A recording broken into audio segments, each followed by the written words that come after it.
بسم الله الرحمن الرحيم. عن عبد الله بن عمرو عن عبد الله بن عمر رضي الله تعالى عنه قال: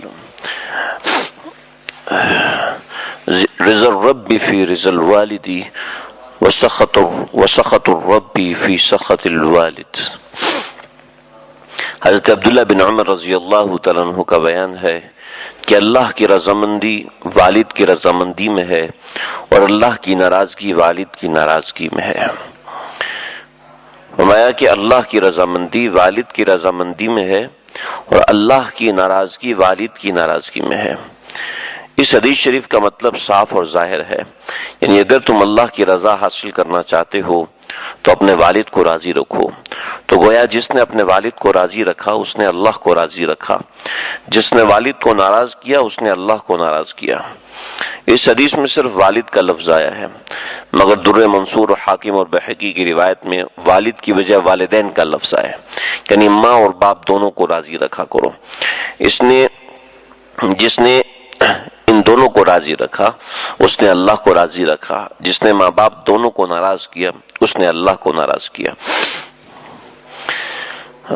امام بخاری رحمۃ اللہ علیہ کی اس حدیث کی تشریح میں فرماتے ہیں کہ اس صورت میں ہے یہ بات جب والدین کوئی خلاف شرع حکم نہ کریں.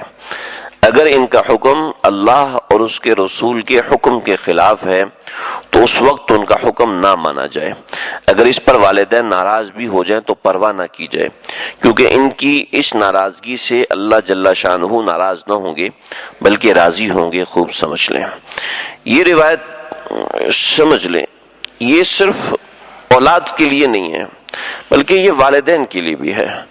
وہ اس طریقے سے کہ رضا الربی فی رضا الوالد اور وسخط الربی فی سخط الوالد. اللہ کی ناراضگی والد کی ناراضگی میں ہے، اللہ کی خوشی والد کی خوشی میں ہے. دو سبق یہاں پہ سمجھ میں آتے ہیں. ایک تو واضح سبق ہے کہ اولاد کو اس چیز کا خیال کرنا ہے کہ اولاد کو یہ دیکھنا ہے کہ میں کوئی ایسا کام نہ کروں جس سے میرے والدین ناراض ہو جائیں، ان کی بات مانے، ان کی خدمت کرے وغیرہ وغیرہ. لیکن دوسری طرف ماں باپ کے لیے بھی یہ واضح بیان ہے کہ تمہاری ناراضگی میں اللہ کی ناراضگی ہے، تمہارے خوش ہونے میں اللہ کا خوش ہونا ہے. لہذا اب والدین بات بے بات ناراض ہو جائیں، والدین بات بے بات غصہ کریں تو یہ غیر مناسب عمل ہے اولاد کے حق میں. اس لیے کہ جب باپ ناراض ہے تو اللہ بھی اس سے ناراض ہے. جب اللہ ناراض ہے تو اس کی زندگی نہیں بنے گی، اس کی زندگی تباہ ہو جائے گی. آج تو پیسے بنا رہا ہے، آج تو اپنی کمپنی چلا رہا ہے، آج تو سب کچھ کر رہا ہے، لیکن دراصل وہ تباہی کی طرف جا رہا ہے. یعنی کہ وہ بڑا ہوگا تو تباہی بڑی ہوگی، چھوٹا ہوگا تو تباہی چھوٹی ہوگی. تو جتنا بڑا ہو جائے گا اتنی تباہی بڑی ہوگی، جتنا چھوٹا ہوگا اتنی تباہی چھوٹی ہوگی، لیکن ہوگی ضرور.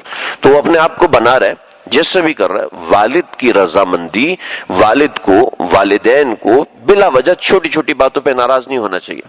تمہاری بیوی نے ہمارے ساتھ یہ کیا، جب تک وہ معافی نہیں مانگے گی اس کو گھر میں آنے کی اجازت نہیں. اتنی چھوٹی چھوٹی باتوں پر ساس اور بہو جو ہے وہ انڈیا پاکستان بن جاتے ہیں. چھوٹی چھوٹی باتوں کے اوپر لڑائیاں ہوتی ہیں، چھوٹی چھوٹی باتوں کے اوپر ایک دوسرے سے منہ بگاڑ لیتے ہیں. ہمارے حضرت والا دامت برکاتہم فرماتے ہیں والدین کو اولاد کو حکم نہیں کرنا چاہیے، جب بھی کرے تو مشورہ دے. بیٹا مشورہ یہ ہے کہ یہ کر لو. اولاد کو اگر حکم دیں گے تو اولاد حکم نہ ماننے کی وجہ سے نافرمان شمار کر دے گی کی جائے گی، اور جو والدین کا نافرمان ہوتا ہے اس کی زندگی بن نہیں سکتی. چاہے وہ کہیں کسی اونچے مقام پہ چلا جائے بالآخر وہ نیچے آ کے گرتا ہے. تو یہ دونوں باتیں والدین کو بھی ذہن میں رکھنی چاہیے کہ ہمارے ناراضگی سے اس کا نقصان ہے، اور کوئی بھی ماں باپ اپنی اولاد کا نقصان نہیں چاہتے، سارے ماں باپ اپنی اولاد کا فائدہ چاہتے ہیں. تو دونوں قسم کی باتیں، صرف اولاد کو تنبیہ نہیں ہے بلکہ والدین کو بھی تنبیہ ہے کہ بات بے بات اولاد کو بد دعائیں دینا کہ اللہ کرے تجھے میری خوشی نہ نصیب ہو، اللہ کرے تجھے میرا چہرہ نصیب نہ ہو. غصے میں آ کے کہہ دیتے ہیں والدین. تو ایسی بد دعائیں نہ دے، ایسی بد دعائیں اولاد کو نہ دے جس سے ان کا مستقبل داؤ پہ لگ جائے. تو یہ دو باتیں اس حدیث میں بتائیں، ایک بات والدین کو بتائی اور ایک بات اولاد کو بتائی. دونوں کو یہ چیز سمجھنی چاہیے. اللہ سمجھنے کی عمل کرنے کی توفیق عطا فرمائے.